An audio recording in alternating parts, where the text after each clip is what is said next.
नमस्कार मंडळी, आपला महाराष्ट्र न्यूज या चॅनलमध्ये आपलं सर्वांचं मनापासून स्वागत आहे. तर चला व्हिडिओ जाणून घेऊया. तर राहुरी नगर पाथर्डी मतदारसंघाची पोटनिवडणूक पुढच्या 2 महिन्यात लागेल असा अंदाज. हा अंदाज या मुद्द्यांवरती आधारित आहे. कारण एखाद्या ठिकाणी एखादी व्यक्ती जर गेली तर त्या ठिकाणी लागलीच निवडणूक घेतली तर मतदारांमध्ये सहानुभूती कायम राहते. अन्यथा जर 4 महिने, 5 महिने, 6 महिने लावले तर लोक इथे काल काय खाल्लं ते आज विसरून जातात. त्यामुळे मागच्या 5-6 महिन्यात काय घडले हे विसरून जातील ही गोष्ट लक्षात घेऊन, सहानुभूतीची लाट लक्षात घेऊन राहुरी विधानसभा मतदारसंघात 2 महिन्यातच पोटनिवडणूक लावली जाईल असा अंदाज व्यक्त केला जातोय. आता प्रश्न तयार झालेला आहे की राहुरी विधानसभा मतदारसंघाचे विद्यमान आमदार शिवाजी कर्डिले होते. त्यांचं निधन झाल्यानंतर त्यांचे पुत्र अक्षय कर्डिले मैदानात असतील यावरती विखेंदे शिक्कामोर्तब केला. प्रश्न तयार होतो की ही पोटनिवडणूक बिनविरोध होईल की प्रतिस्पर्धी म्हणून पराजक्त तणपुरे उभे राहतील.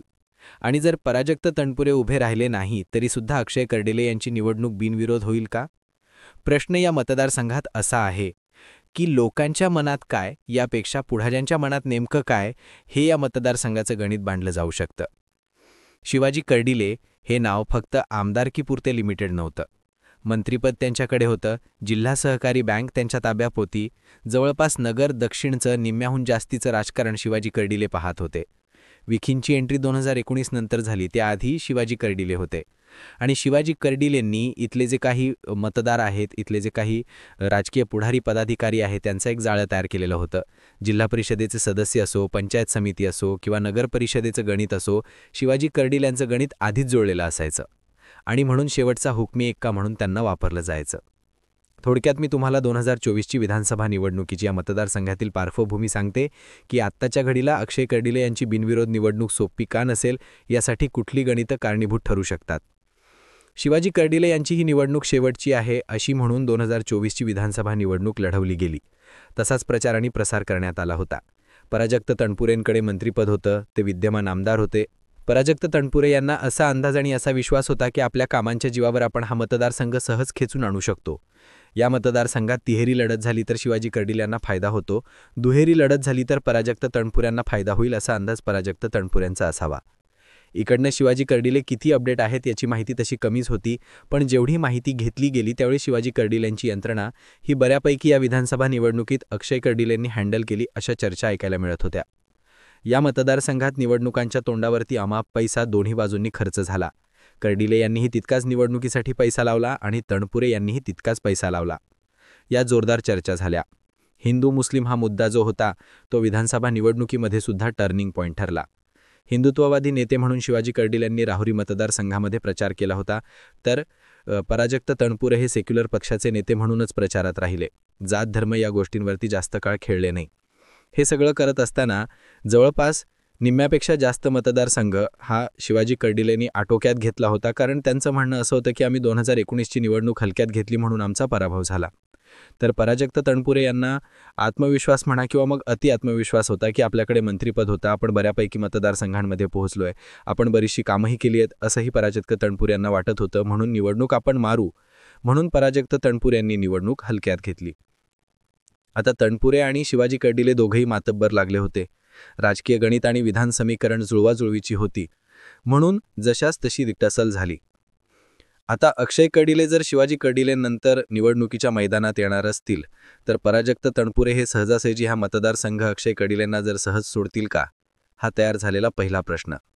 जर आता जनगणना होती आणि 2019ला जर मतदारसंघ पुन्हा विभागले जातात तर राहुरी तणपुऱ्यांकडे जातोय आणि इकडचा मतदारसंघ पुन्हा कर्डिल्यांकडे येतोय, हे लक्षात घेऊन पराजक्त तणपुरे हा मतदारसंघ सोडतील की 2024ला जो हलगर्जीपणा आपल्याकडून झालाय आणि म्हणून आपली विकेट पडली, ही गोष्ट लक्षात घेऊन तणपुरे पुन्हा एकदा या मतदारसंघात उभे राहण्याची रिस्क घेतील. या 2 गोष्टींवर ठरणार की ही निवडणूक बिनविरोध होते की नाही. आणखी एक फॅक्टर असा आहे की लोकांच्या मनात काय यापेक्षा पुढाऱ्यांच्या मनात काय, हे मी का म्हणते, कारण शिवाजी कर्डिल्यांच्या जागी अक्षय कर्डिलेंना उभं करणं, भाजपची लाट सत्ता किंवा समीकरण लक्षात घेऊन अक्षय कर्डिलेंनी निवडून येणं आणि राहुरी मतदारसंघ पुन्हा एकदा कर्डिलेंच्या हाती देणं म्हणजे जे तिग्गेज बऱ्याच काळापासून शिवाजी कर्डिलेंपासून दबा धरून बसलेले होते त्यांना झेप घेण्यासाठीचं आवाकांना सोडणं.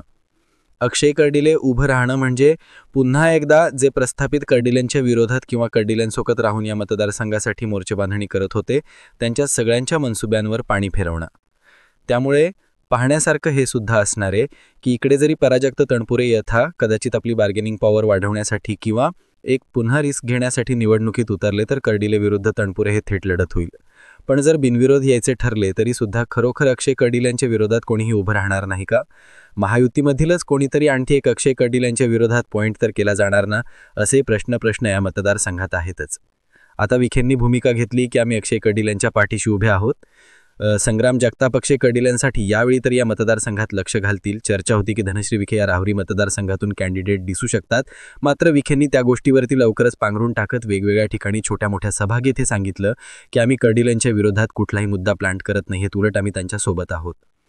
त्यामुळे धनश्री विखे यांचा मुद्दा जरी साईडला झाला असला तरी आणखी किती छुपे रुस्तम आहे जे अक्षय कर्डिले यांची उमेदवारी नको म्हणून आणि निवडणुकीच्या तोंडावरती डोकंवर काढतील, यावरती पुढाऱ्यांचं राजकारण ठरेल.